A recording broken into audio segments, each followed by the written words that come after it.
Nippreparaw il-nafusna biex nieħdu sehem xieraq mill-ikla tal-mulej.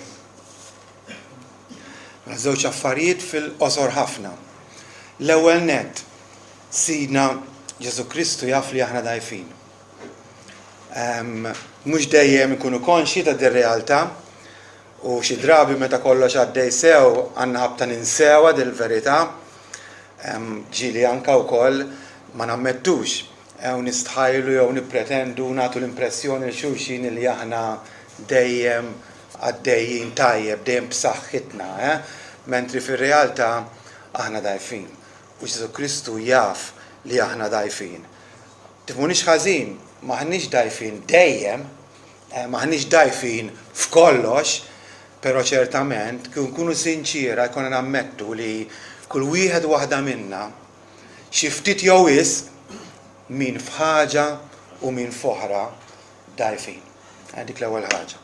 Ma l-ewwel nett Sidna Ġesu jaf li aħna dgħajfin. Imma t-tieni wkoll Ġesu Kristu jrid isaħħaħna u kapaċi iqawwina, kapaċi jsaħħaħna. Mela fil-waqt li rridu nirrikonoxxu id-djufijiet tagħna, noqogħdu attenti, ma rridux nagħmlu żball li pereżempju naċċettaw id-djufija tagħna bħala xi ħaġa fissa fil-ħajja tagħna u nirraġunaw issa m'hemmx tagħmelu, mela hemm mhux dgħajjef, noqogħdu attenti. Jew nagħmlu l-iżball li nużaw id-djufija tagħna biex niġġustifikaw id-dnub. Nibt ma għax jiena dgħajjef u xi trid tagħmel. Le, inti dgħajjef, però hu sod. Inti dgħajjef, Ġesu sod u trid tkun sod inti wkoll, ibqa' fih.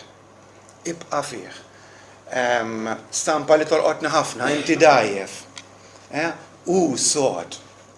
Trid tkun sod, ibqa' fih. Ibqa' fih. U tkun sod int ukoll. L-aħwa l-ikla Ġesu waqqafha għax jaf li aħna dgħajfin. Jaf li aħna dgħajfin u jrid isaħħaħna u kapaċi jsaħħaħna. Dan jagħmlu b'diversi modi, kif semmejna l-mezzi tal-grazzja, jtina ħafna għajnuniet biex ma nibqgħux dgħajfin, imma dejjem nissaħħu din l-ikla hija waħda minnhom. Jaf li ninsew malajr, dgħajfinaw. Ninsew dawk il-veritajiet importanti li għandna bżonn għall-ħajja tagħna. Veritajiet li neħtieġuhom biex ikollna relazzjoni miegħu dejjem tikber, dejjem titjib. Jaf li ninsew li jħobbna. Ninsew li qiegħed magħna dejjem ma jitlaqna qatt. Ninsew li hu jaħfrinna meta aħna nidimbu, ninsewhom. U allura waqqaf din l-ikla biex ifakkarna għax hawnhekk aħna dgħajfin. Jaf li fidi tagħna żgħira.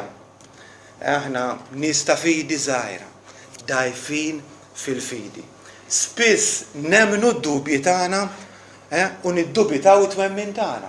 Meta suppost niddubitaw id-dubji tagħna u nemmnu it-twemmin tagħna. Ġesu jaf dan kollu.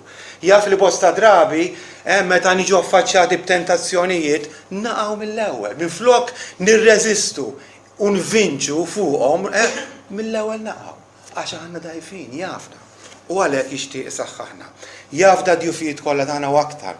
Ċertament li aħna dgħajfin diversi modi. U tagħna din l-ikla propju bħala għajnuna biex isaħħaħna. Isaħħaħna fejn aħna dgħajfin. Mela l-aħwa nistidinkom u lili magħkom nersqu lejn il-mejda.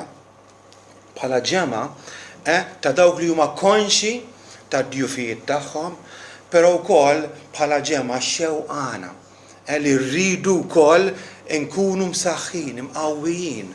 U l-istess bħalma ġismek inti jirċievi n-nutriment minn dik il-biċċa ħobs u dak in-naqam bit, xenna li ruħek ukoll tkun imsaħħa spiritwalment hekk kif bil-fidi tirċievi u tapplika li kien nifsek dawk il-benefiċċji kollha li Kristu kisiblek bil-mewta tiegħu li qegħdin ukoll infakruha f'din l-ikla. Imbagħad bil-mod il-mod gradwalment nesperjenzaw bidla.